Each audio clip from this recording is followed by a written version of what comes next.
어느 날 모임이 끝난 지 보름도 채 안 되어 정희 누나에게 전화가 왔다. 정태야, 나 정희 누나인데 지금 내 동네 와 있는데 점심 약속 없으면 같이 먹을래?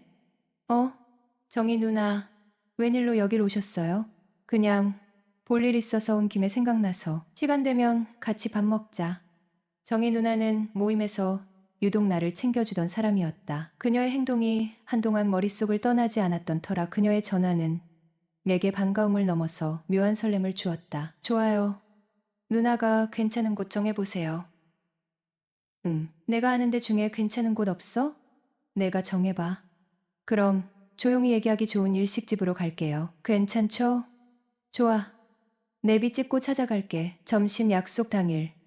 정희 누나는 베이지색 투피스의 짧은 스커트를 입고 있었다. 방으로 들어서자마자 재킷을 벗어 옷걸이에 거는 모습은 단정하면서도 세련된 분위기를 풍겼다. 음식을 먹으며 나눈 대화는 가볍게 시작되었지만 술이 한 잔, 두 잔 들어가자 점점 분위기가 무르익었다. 정태, 무슨 운동 좋아해? 그녀가 불쑥 물었다. 저는 그냥 자전거 타는 게 전부예요. 특별히 하는 건 없고요. 그래서 아직은 몰라. 나이 들면 운동이 정말 중요하거든. 나 헬스 시작한 지 10년 넘었어. 그래서 이렇게 날씬하시군요. 정말 대단하시네요. 호호. 이게 다 노력의 결과지. 군살 하나 없는 거 봐. 만져봐도 돼. 갑작스러운 제안에 당황한 내가 대답을 망설이자 그녀는 자리에서 일어나 내 옆으로 다가왔다. 반무릎을 꿇은 채 자신의 어깨를 내 앞으로 내밀며 말했다. 진짜야, 만져봐. 그녀의 향수 냄새가 코끝에 닿으며 긴장감이 밀려왔다. 그녀는 내 손을 잡아 어깨 위에 얹었다. 와, 진짜 탄탄하시네요. 군살이 하나도 안 잡히네요. 그치?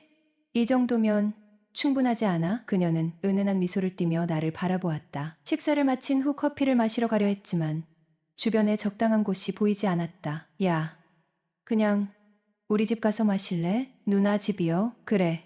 마침 시간도 애매하고 괜찮잖아.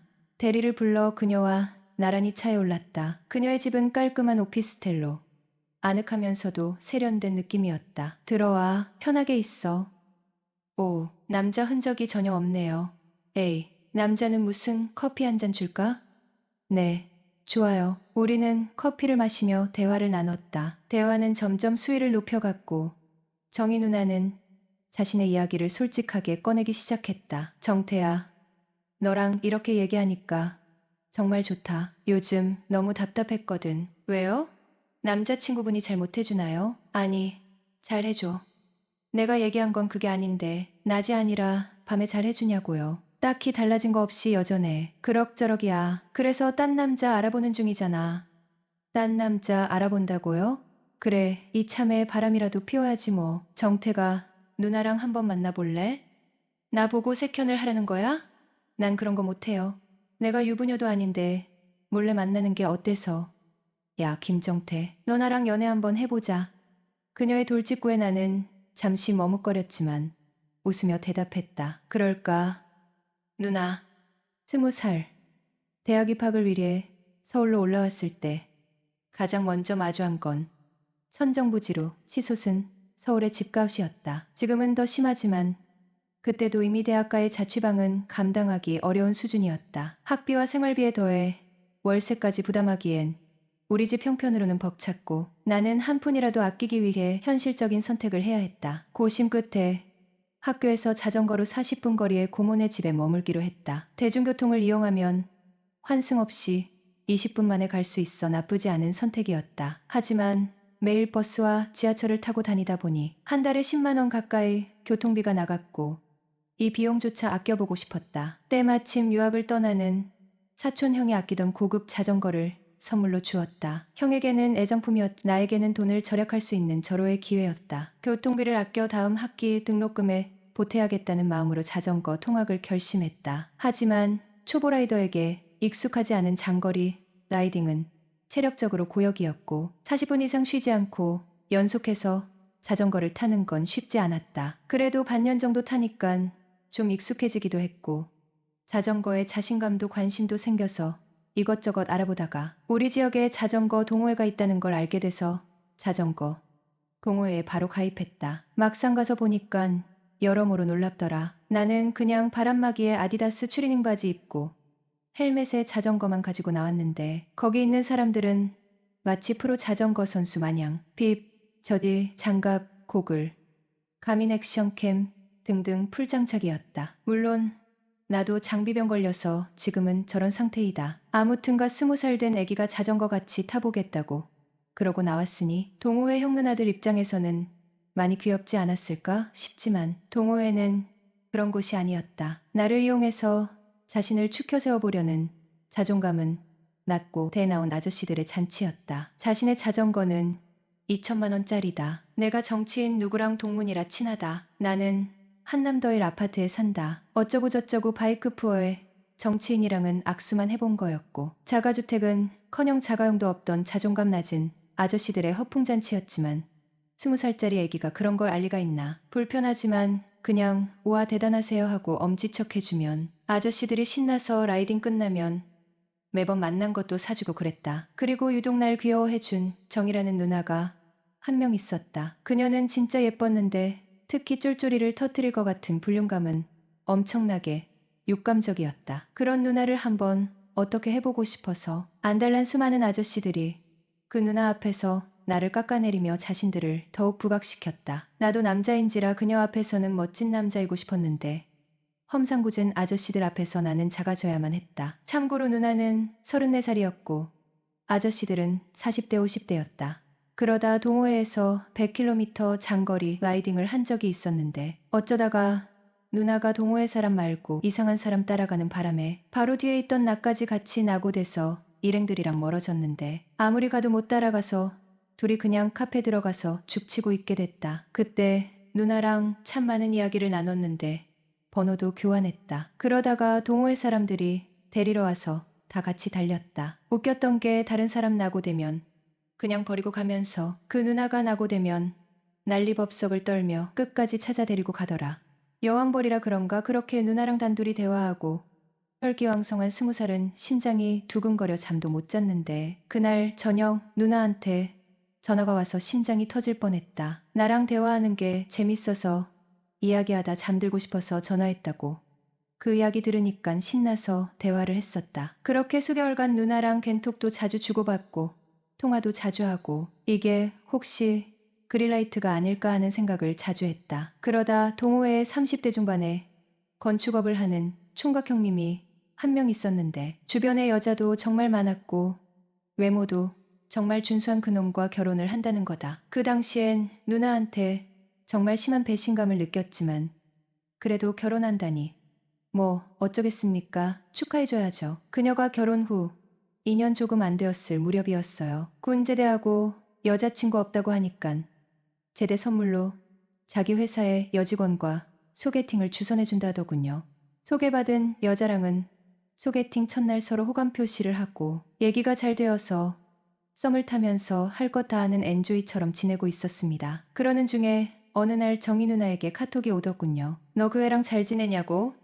뭐 그냥 누나 동생 사이로 썸 타는 중이라고 하니 그날 갑자기 나랑 저녁에 잠깐 보자고 그러더군요. 당연히 남편인 형님이랑 같이 나올 줄 알았는데 혼자 나왔대요. 뭐 예전부터 알고 지낸 사이라 그리 이상할 건 없었지만 그래도 나를 혼자 만나러 오는 건 좀 아닌데 싶었습니다. 처음에는 뭐 별 얘기 없다가 자기가 소개해준 그녀 얘기가 본격적으로 흘러나올 때쯤 갑자기 이런 대화가 오고 갑니다.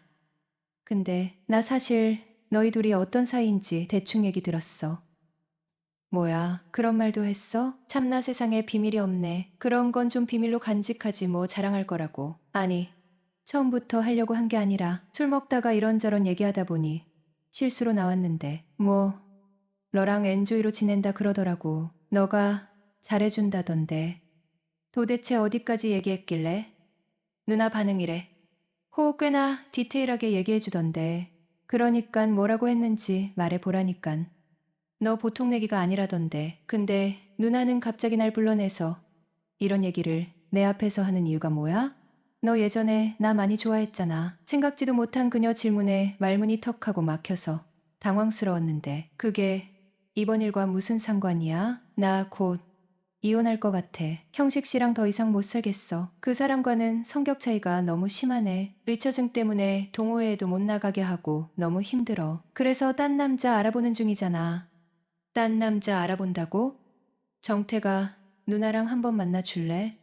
그녀의 돌직구에 나는 잠시 머뭇거렸지만 웃으며 대답했다. 그럴까? 누나? 그때 저는 24살이었고 그녀는 36살이었죠. 어느 날 카톡으로 여름 휴가 계획을 공유했죠. 제가 혼자 제주도 자전거 여행을 가려 한다고 했습니다. 용두암에서 출발해 해안선을 따라 간식의 방향으로 제주를 한 바퀴 도는 총 234km의 환상 자전거길을 2박 3일 동안 달릴 예정이었어요. 그녀가 물었습니다. 누구랑가? 혼자 가요. 그랬더니 그녀가 뜻밖의 말을 했습니다. 그럼 나도 같이 가도 돼? 순간 당황했죠. 남자랑 단둘이 가는 게 괜찮겠어요? 고 물으니 그녀는 한치의 망설임도 없이 대답했죠. 이제 돌싱인데 뭐 어때? 그렇게 둘만의 제주 여행이 결정되었습니다. 여행 첫날 제주항에서 안덕면까지 약 90km를 달렸습니다. 바람결에 소금기가 묻어나는 해안길을 함께 달리는 동안 자연스레 많은 대화를 나누게 되었죠. 그녀는 경험이 풍부한 라이더답게 저보다 페이스 조절도 능숙했고 여행 코스에 대한 계획도 완벽했습니다. 하지만 저에게는 풀리지 않은 고민이 있었습니다. 여자와 단둘이 여행을 가본 적이 없는데 비용은 누가 내야 하지? 숙소는 따로 잡아야 하나? 머릿속이 복잡했죠. 숙소에 도착해 잠시 서성이는 저를 본 그녀가 자연스럽게 말을 꺼냈습니다. 계산 좀 해줘요. 그러면서 덧붙이더군요. 여행 코스는 내가 다 짰으니까 경비는 내가 낼게. 우리 숙소는 한 곳만 잡자.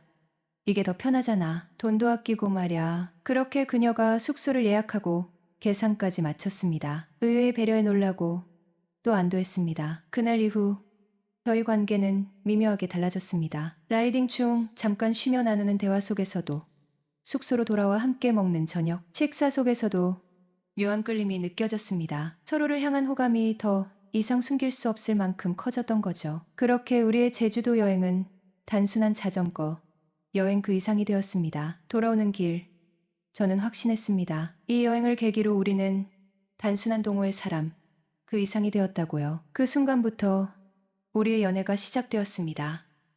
하지만 그녀와의 관계는 시작부터 남들과 조금 달랐다. 그녀가 이혼을 한 후부터는 저녁마다 자연스럽게 만나고 자기 전에 늘 통화를 하며 하루를 마무리했다. 일주일에 서너 번은 꼭 그녀의 집으로 찾아가는 일이 일상이 되었다. 나는 당연히 우리가 연애 중이라고 생각했다. 그녀와의 관계는 내게 특별했고 남들이 흔히 하는 것처럼 밖에서 데이트를 하고 싶었다. 맛집도 가보고 영화도 보고 손을 잡고 공원을 걸어보고 싶었다. 하지만 그녀는 매번 시간이 없다거나 동호회 사람들도 함께 가면 어때? 라는 식으로 말을 돌렸다. 그러면서도 정작 매일 집에서만 나를 만나려고 했다. 지금 와서 돌아보면 우리는 단 한 번도 손을 잡고 걸어본 적이 없었다. 그런 관계가 연애가 아닌 줄 알았더라면 좋았을 텐데 그땐 내가 너무 깊이 빠져 있었다. 그게 바로 비밀 연애였던 것이다. 그녀는 나를 세상에 숨기고 싶어 했고 나는 그녀를 세상에 알리고 싶어 했다. 그 간극은 내게 깊은 상처가 되었지만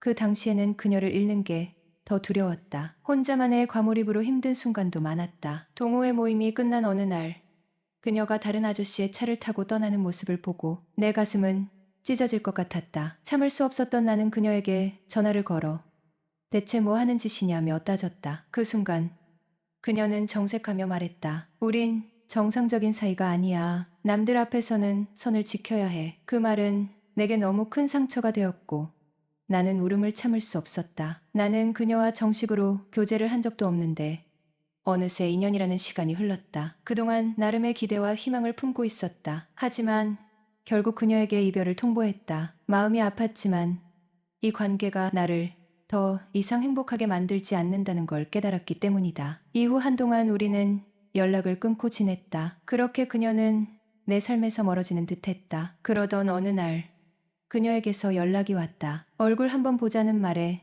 나는 마음이 흔들렸다. 그녀를 만났고 함께 술을 마셨다. 술 기운이 돌자 그동안 억눌렀던 감정이 터져 나왔다. 누나를 진심으로 사랑했는데 누나는 나를 갖고 놀았어라며 울고불고 소리쳤다. 그녀는 당황했지만 나를 달래며 집에 가서 한 잔 더 하자고 했다. 나는 그런 그녀를 또 따라갔다. 집에서 한 잔 더 하며 나는 다시 물었다. 앞으로도 나랑 계속 만날 거야?